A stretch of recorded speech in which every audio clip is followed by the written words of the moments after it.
उद्या डॉक्टर भूषण साहेब उद्या सरन्यायाधीश पदाची शपथ घेणार आहेत. अत्यंत गौरवाची बाब आहे अमरावतीसाठी आणि खास करून तुम्ही आई आहेत. काय भावना आहे? माझ्या भावना तर तुम्हाला काय सांगायचं, कारण की आम्ही सर्वसामान्य कुटुंबातील लोक आणि साहेबांनी मुलं झाल्यानंतर म्हटलं होतं की जवळजवळ 99% नाही ते लोकांची मुलं बिघडलेली असतात आणि मुलं बिघडली तर तुझी जबाबदारी.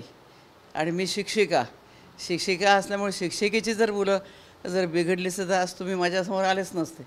आणि आले असतं ते विचारलं असतं, बाई आधी ते 3 मुलं सांभाळ आणि त्यानंतर मग आमच्याशी बोल.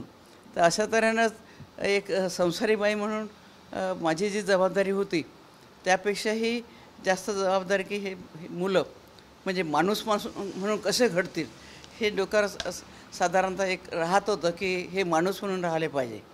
हे खूप मोठे होतील असं वाटलंही नव्हतं आणि अपेक्षाही नव्हती.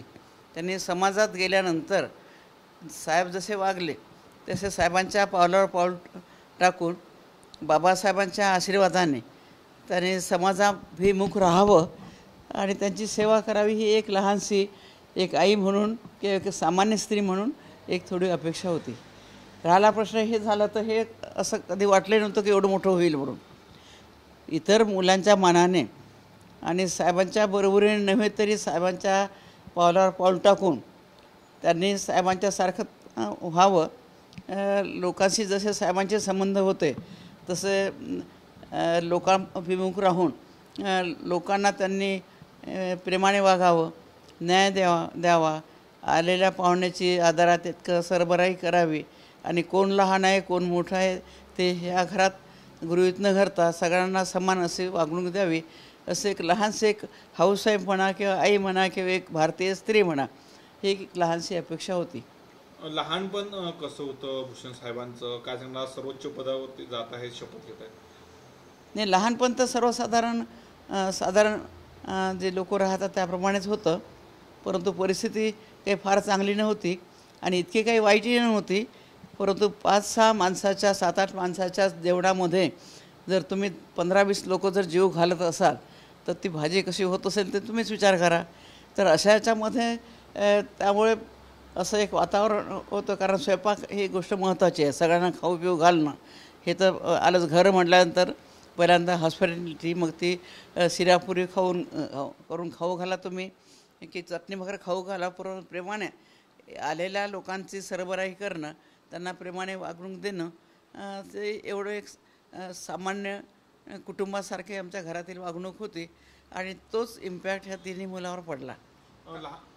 काय वाटते तुम्हाला, देशाच्या हिताच्या संबंधाने कोणते निवाडे आता साहेबांनी करणं गरजेचे आहे?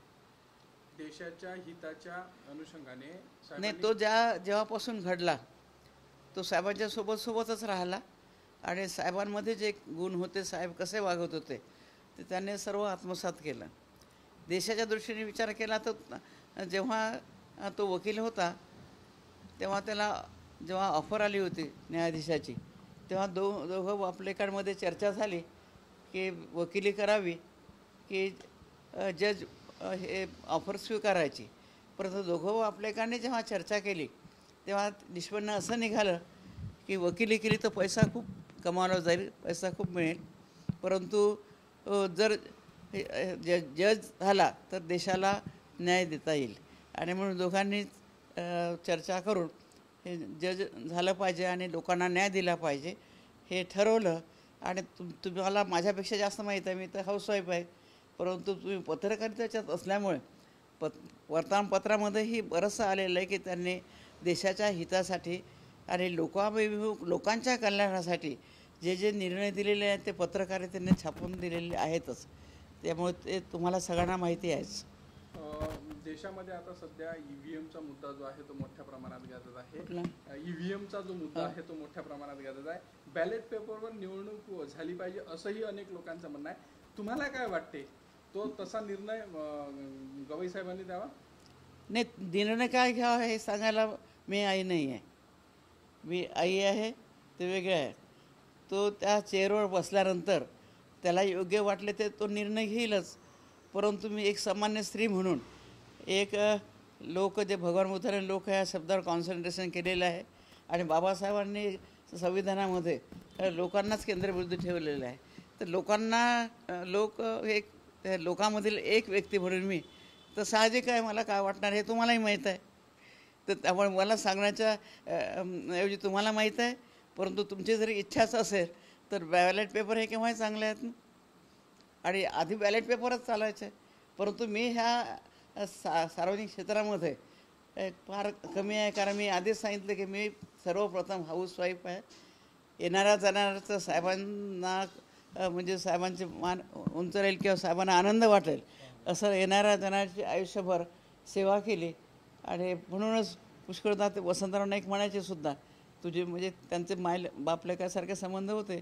ते म्हणायचे तुझी बायको कार्यकर्त्यामध्ये एवढी फेमस आहे की कार्यकर्ता जेवून तर जातोच, परंतु तुझ्या बायकोला भेटल्याशिवाय तो घराबाहेर पडत नाही. तर हे असे संबंध घरोब्याचे साहेबांचे जेही नातलग होते त्यांचे संबंध होतेच, परंतु जे येणार जाणार त्यांच्याशी साहेबांचे अतिशय घरगुती संबंध होते. आणि लहानपासूनच्या भूषणवर, कारण तो म्हणजे वडील होता घरामध्ये, वडील असल्यामुळे त्या साहेबांच्या नंतर असं आम्हाला वाटायचं की तोच म्हणजे घरातला गार्डियन आहे. आणि त्याला वयाच्या मानानं मॅच्युरिटी खूप लवकर आलेली. त्यामुळे घरातलं काम, येणाऱ्या जाणाऱ्यांचं काम, जे घरातील वडील व्यक्ती असतो त्याप्रमाणे ते अतिशय लहान वयापासून त्याने ती जबाबदारी पार पाडली आणि चांगल्या रीतीने पाडत आहे. आणि एक पुरेही खात्री आहे की मी निचंत असे आहे की कोणाचं दुःख असो सुख असो, म्हणजे हे ज्युडिशियरी सोडा, परंतु सर्वसामान्य माणसाचं दुःख सुख आजार, कोणाला ब्लड द्यायचं असेल तर स्वतःचे जो ब्लड कधी तो तपासून घ्यायचा आणि तो आपल्या तयारीत राहायचा ब्लड द्यायला. तर हे मॅच्युरिटीचे कामं, मानवतेचे कामं त्याने लहानपणापासून केलेले आहेत. आणि मला त्याचा अभिमान आहे की मोठ्या वडिलांची मुलं ही तरंगतात, पण ह्या तिन्ही मुलामध्ये तरंगतेपणा आला नाही, उलट ते जमिनीवरच आहेत. आणि अजूनही कोणत्याही पदावर जरी प्रत्येकाचे पदं त्यांच्या दृष्टिकोनातून एक अभिमानास्पद आहेतच, त्या पदावर असूनही ते पहिल्यांदा लोक आणि जनता याचा विचार करतात. आणि सगळा लहान असो मोठा असो यांच्याशी ते आदराने वागतात. याचं मला खूप समाधान आहे. कारण मी लहानपणापासून एक सेवक असल्यामुळे आणि माझ्या आईवडिलाच्या कडे पण असंच चालत असल्यामुळे आपली मुलं ती मोठी होतील की नाही काय माहीत. ते म्हणजे तुम्हाला सगळ्यांना माहीत आहे की लहान मुलं ही कोरीपाटी असते आणि त्यांना शिकवावं लागत नाही. आईवडील ज्याप्रमाणे अनुकरण करतात, आईवडील ज्याप्रमाणे वागतात, मुलंही अनुकरणप्रिय आहेत, अनुकरणप्रिय असतात. आईवडील ज्याप्रमाणे ते वागतात त्याचा प्रभाव मुलावर पडतो आणि ते त्याप्रमाणे वागण्याचा प्रयत्न करतात. आणि म्हणजे जवळजवळ 15 वर्षापूर्वी मुलांवर खूप सारं लक्ष द्यावं लागतं. त्यानंतर ते परिपक्व झाल्यानंतर पुढे ते स्वतःच्या विचाराने वागतात. तर त्यामुळे 15 वर्षापर्यंत जास्तीत जास्त लक्ष देण्याचं काम करावं लागलं. त्यांना लक्ष देणं, येणाऱ्या जणांचं पाहणं, लोकांना जीव खाऊ घालणं, साहेबांना घराची कुठलीही चिंता पडणार नाही याचं प्रिकॉशन घेणं, ह्या साऱ्या गोष्टी कराव्या लागल्या. आणि लहानपणापासून भूषण हे पाहत असल्यामुळे तो तसाही तो काय झाला की त्याला मित्र वगैरे पुष्कळ आहे, मित्र पुष्कळ आहेत. मित्राशी मित्रासारखा वागतो आणि प्रेमाने वागतो. त्यामुळे मित्र त्याला खूप आहेत, नातलग खूप आहेत. तो अनेक असं मित्र जोडतो, मित्रांचे परिवारही जोडतो आणि ते टिकून ठेवतो. आणि अनेकदा मित्रांवर कुटुंबावर संकट आले तर त्याने स्वतःचा जीव धोक्यात घालून त्यांना वाचवल्याची उदाहरण. तुमच्याकडे वेळ नसल्यामुळे मी डिटेलमध्ये आता सांगू शकत. त्यामुळे जेव्हा का आपली भेट होईल तेव्हा आपण कुटुंबातीलच आहात तुम्ही, असे कुटुंब असं गप्पा म्हणून आपण त्या ठिकाणी आपण चर्चा करण्याचा प्रयत्न करू.